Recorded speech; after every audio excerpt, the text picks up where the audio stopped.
Existem paradigmas, que são hábitos que todos nós temos algum tipo de hábito que praticamos isso diariamente. Sobre o âmbito empresarial, o âmbito empreendedor, é muito comum vermos o seguinte ciclo de resultados. Eu chamo esse mapa que nós vamos fazer aqui de ciclo de resultados. Bem, o que eu penso, eu crio a minha realidade. Já crio a minha realidade, eu sou isso, estou dentro dela. Então, minhas ações eu faço de acordo a essa minha realidade e tenho os resultados de acordo às minhas ações e ao que eu sou. Logo, eu confirmo o meu pensamento. Vamos exemplificar. Digamos que eu sou um tipo de empresário em que a maioria das pessoas que me relacionam, sejam funcionários, colaboradores, outros empresários, o governo em si, eles estão sempre querendo tirar proveito do meu trabalho. Então, já que eu sou sempre o perseguido da história, eu sou um empresário fragilizado, pois todo mundo está querendo tirar proveito de mim. Então, as ações que eu tenho são ações frágeis. Já que as ações são frágeis, meus resultados também são frágeis e, consequentemente, o que eu penso é verdade, porque meus resultados são frágeis justamente porque todo mundo quer tirar proveito de mim. Eu chamo isso de ciclo de resultados e é muito comum, gente, acontecer isso. Outro exemplo, bastante comum. Talvez até mais comum do que o anterior. Bem, o tipo de empresário que pensa, eu faço igual ao meu pai, e meu pai fazia igual ao meu avô. E já crio aquela minha realidade em que eu tenho que fazer a mesma coisa que meu pai. Logo, eu sou uma cópia. Então, a cópia que eu sou do meu pai e de gestores anteriores, como um avô, eu faço exatamente o que eles faziam. Então, eu tenho os mesmos resultados que eles, então confirma que o que eu penso está correto. Esse é um fator psicológico que as pessoas precisam mudar. Em outro vídeo, eu tenho outro treinamento também, que eu abordo somente esse lado do mindset. Trabalhamos para fazer com que as pessoas quebrem esse tipo de hábito, quebrem esses paradigmas e comecem a enxergar o sucesso de uma forma diferente. Caso você tenha se identificado com uma das duas situações ou com as duas situações, não tem problema. Isso faz parte, é muito comum isso acontecer. Muitas pessoas são assim. Por isso que as empresas, elas têm uma grande dificuldade em questão dos seus gestores a decolarem, a ultrapassarem aquela barreira de 5 anos que nós conversamos, em que as crises econômicas, elas, quando chegam, elas varrem muita gente. Então é muito difícil pessoas que pensam, que agem com esse tipo de ação, esse tipo de conduta, que tem esse tipo de pensamento, enxergarem situações mais complexas como os que nós abordamos até agora. As forças econômicas, a questão da liquidez, a questão das fraudes, a formação do lucro, enfim. Acha que ter uma empresa é cada vez vender mais, é cada vez prestar mais serviços. Não é. Isso são proprietários de CNPJ ou pessoas que estão trabalhando de forma mais formalizada, tendo o FGTS de funcionário, o INSS Prolabore, pagando alguns impostos, sonegando outros, acham que são empresários, na verdade não são. Precisamos mudar essa cultura e nos tornarmos realmente empreendedores ou, no mínimo, empresários, como realmente deve ser. Vamos tomar como exemplo a referência do maior país, da maior economia do mundo, que é os Estados Unidos. Desde o início do século, as decisões empresariais nos Estados Unidos são fundamentadas em informações gerenciais. Não é à toa que nos Estados Unidos as empresas são tão fortes, a economia é tão forte como nós podemos verificar, estudar. Fiz essa pesquisa a fundo e identifiquei isso. Mas no Brasil, como é que está? Como é que são baseadas as informações? O correto é que as informações sejam baseadas em dados. Hoje, como reforçando um pouco o que falamos no slide anterior, é o empirismo. Eu acho que é assim, empurrando com a barriga, um jargão muito popular aqui no Brasil. 3 grandes empresas, cada uma em um segmento: a IBM Tecnologia, a Nike Roupas, Sportswear, Mercedes-Benz Veículos. Como elas usam a informação? Isso é o que diferencia cada uma delas em seu segmento. Elas usam a informação a seu favor. Então, meus amigos, não podemos deixar de lado as informações que as empresas geram todos os dias. Elas precisam ser analisadas e nós precisamos trazer critérios de análise e proteção dessas empresas e desses dados. Podemos começar agora? Claro que sim. Antes tarde que nunca. Porém, não dá para seguir nesse ritmo. Existem outros fatores que nós precisamos levar em consideração. Somente fatores de análise gerencial não é o suficiente. Existe hoje uma tendência muito grande, eu vejo muitos contadores estarem caminhando para análise gerencial. Muitas empresas estão buscando entender um pouco mais a questão de análise de seus indicadores. Porém, isso já foi feito no mundo, principalmente nos Estados Unidos, que é eu busquei como referência, mas na Europa e outros países do mundo, já é feito desde o início do século, ou seja, temos quase que 100 anos atrasados. No início do século passado, não no início agora desse século, início do século passado.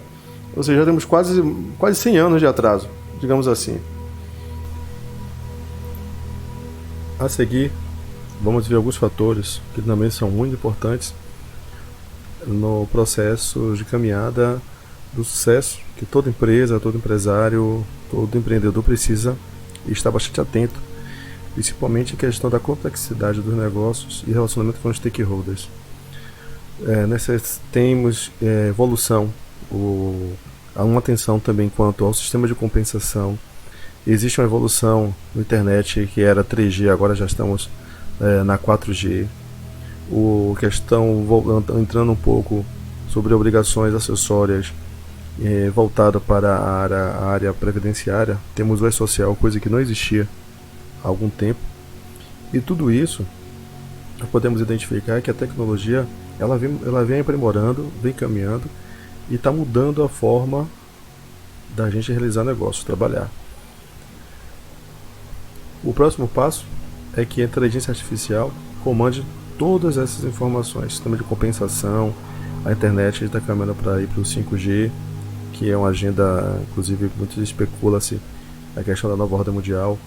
O E-Social hoje, que algumas empresas se preocupam bastante e estão muito sujeitas a multa por não estar atingindo os prazos, não conseguir realizar as entregas das obrigações acessórias em tempo hábil, isso seja muitas multas.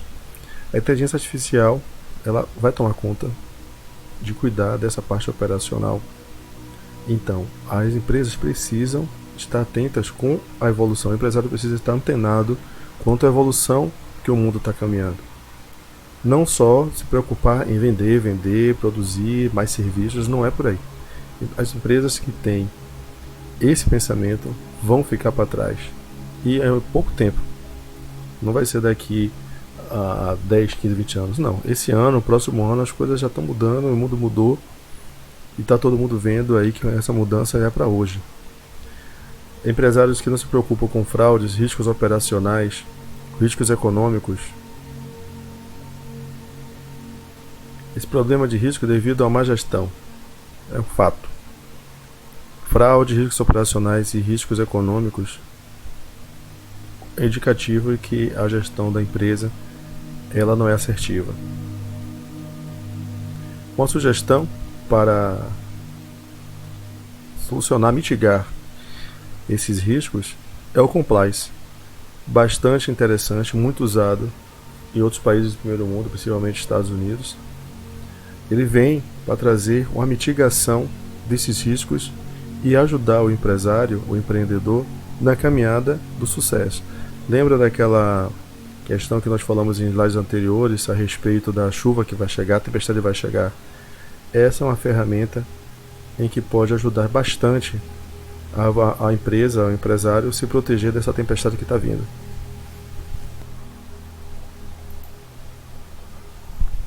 E essa tempestade, ela tem um nome. O nome dela é crise econômica. Lembram, logo no início da apresentação, onde nós temos uma análise gráfica, podemos identificar uma depressão muito grande que foi em 1929, que gerou a quebra da Bolsa de Nova York. E agora, em 2020, estamos vivendo uma situação tecnicamente até mais grave do que aconteceu em 1929. Então precisamos estar preparados para o que vem pela frente.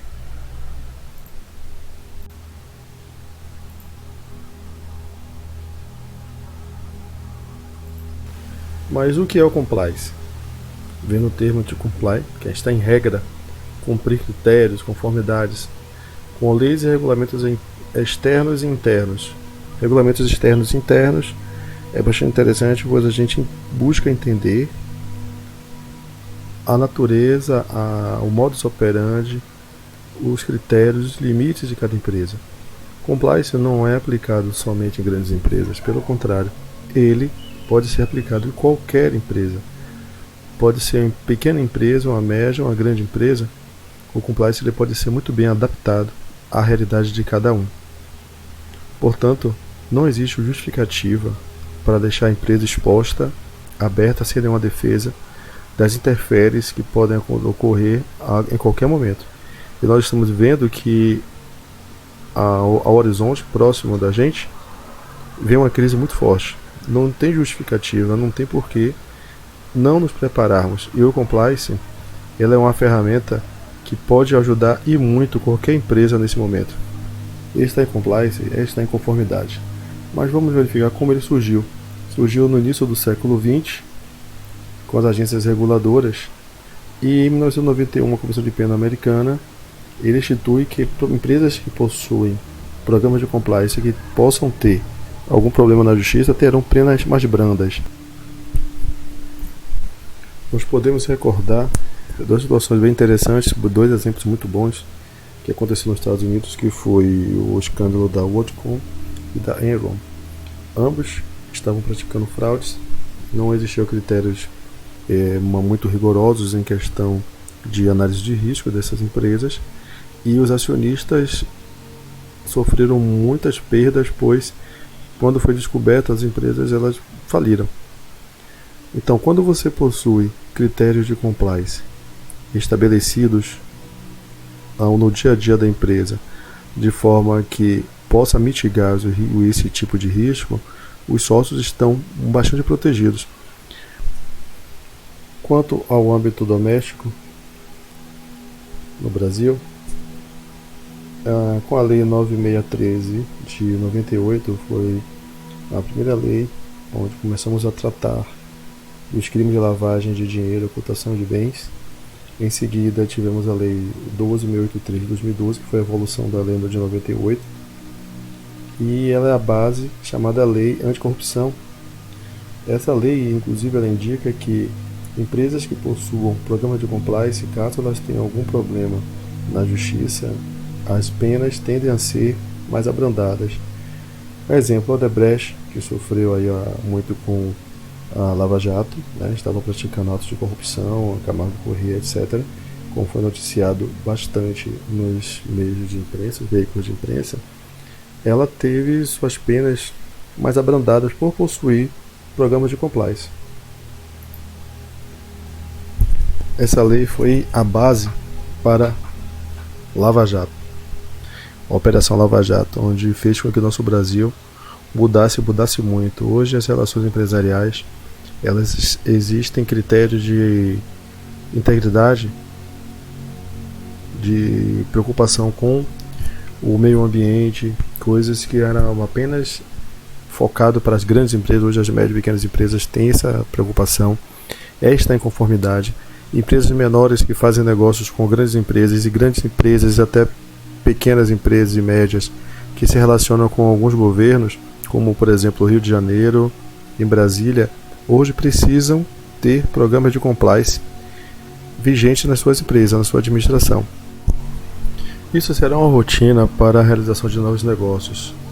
Em um futuro bastante próximo, prefeituras, estados irão adotar programas de integridade visando uma melhor capacitação das empresas e também maior segurança e evolução econômica.